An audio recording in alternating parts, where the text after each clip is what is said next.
गोष्ट काही लोकांना आवडलेली नाही असं रोहित पवार म्हणाले किंवा दादाच बाहेर पडतील हे एका गटाला आवडलेलं नसावं असंही रोहित पवार यांनी म्हटलेलं आहे। रोहित पवार यांनी खरं तर या शंका उपस्थित केलेल्या आहे आणि त्यातूनच हे काही घडलं असावं असं देखील म्हणता येईल असंही रोहित पवार म्हणालेले आहेत। काय विलीनीकरणाची चर्चा ही सुरू होती, त्याच्यामध्ये दादांमध्ये आमच्यामध्ये काय चर्चा झाली हे आम्हालाच माहिती आहे। याच्यामध्ये एक चर्चा अशी असू शकते की आम्ही एनडीए बरोबर सत्तेत जाणार, आम्ही म्हणजे आमचा पक्ष, आणि ही गोष्ट काही लोकांना आवडत नसावी।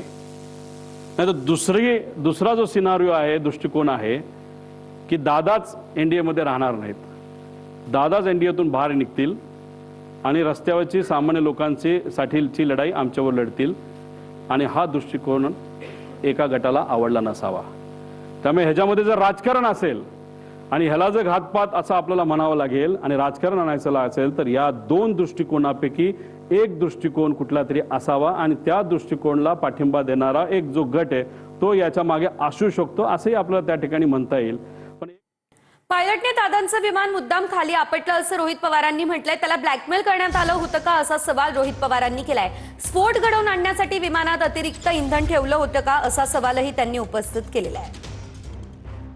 हे विमान जात असताना फुल टँक हे भरले होते, म्हणजे ते पूर्ण विमानचे जे पंखे असतात त्या पंख्यामध्ये जो टँक असतो तो फुल भरला होता। अरे फुल कशाला भरायचं? तुम्ही इथून उडत असताना तुम्ही जर उद्या जाऊन लगेचच बारामतीला जाऊन हैदराबादला तुम्ही गेला असता तर हैदराबादला जाऊन तुम्ही तिथं फ्यूल भरू शकला असता। काही लोक म्हणतील अरे बाबा महाराष्ट्राचं स्वस्त आहे, तसं सुरतचं जास्त स्वस्त आहे, पण मग आता 3-3.5 हजार लिटर जर त्याच्यामध्ये फ्यूल बसत असेल तर त्याला 10 रुपयाचा फरक काढला तर 30-35 हजाराचा फरक पडतो, मोठा फरक होत नाही। त्यामुळे एवढं फ्यूल पंखात पण आणि आत पण असं आमचं मत आहे की हे एवढं घेऊन बारामतीच्या दिशेने जाण्याचं कारण काय? आणि जे मी पायलटच्या बाबतीत बोललो होतो की मुद्दामूनच कदाचित त्याचा वापर करून, पायलटचा वापर करून हा घातपात झाला असावा, आणि त्या घातपातामध्ये फ्यूल जास्त असलं की मोठा स्फोट होईल हे कुठेतरी शंका लोकांच्या मनामध्ये, आमच्या मनामध्ये ती कुठेतरी खरी ठरताना आपण सर्वजण बघू शकतो। हा तसा या ईमेल प्रमाणे फ्लाइट प्लॅन आहे। महत्वाची बातमी, जयंत पाटलांच्या घरी विलीनीकरणासाठी 13 बैठका झाल्या। रोहित पवारांनी ही माहिती दिलेली आहे। विलीनीकरणानंतर खासदार अमोल कोल्हे प्रदेश अध्यक्ष झाले असते असं रोहित पवार म्हणाले आहेत।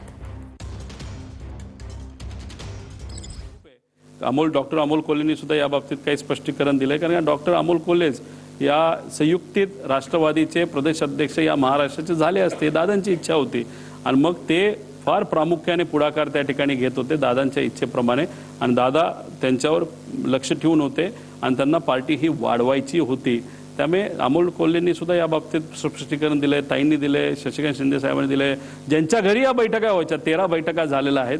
सीसीटीव्ही कॅमेरा कुठून घ्यायचा हे तुम्हाला त्या ठिकाणी माहिती आहे, तुम्ही ट्रॅफिकचा घ्या नाहीतर मंत्री लोढा साहेबांच्या घराच्या समोरचा घ्या, तिथं दादा तुम्हाला 13 वेळा वेगवेगळ्या गाडीमध्ये, पण घर एक जयंत पाटील साहेबांचंच, आणि जयंत पाटील साहेबांनी सुद्धा यात स्पष्टीकरण दिलेलं आहे। विलीनीकरणाचा एक विषय मी इथं मांडतो, जर हे दोन पक्ष एकत्र आले असते आणि दादांची इच्छा अशी होती की हे पक्ष एकत्रित यावे भावनिक दृष्टिकोनातून, आणि जर ते एकत्र आले असते, विलीनीकरण झालं असतं तर महाराष्ट्राचा प्रदेश अध्यक्ष हे डॉक्टर अमोल कोल्हे झाले।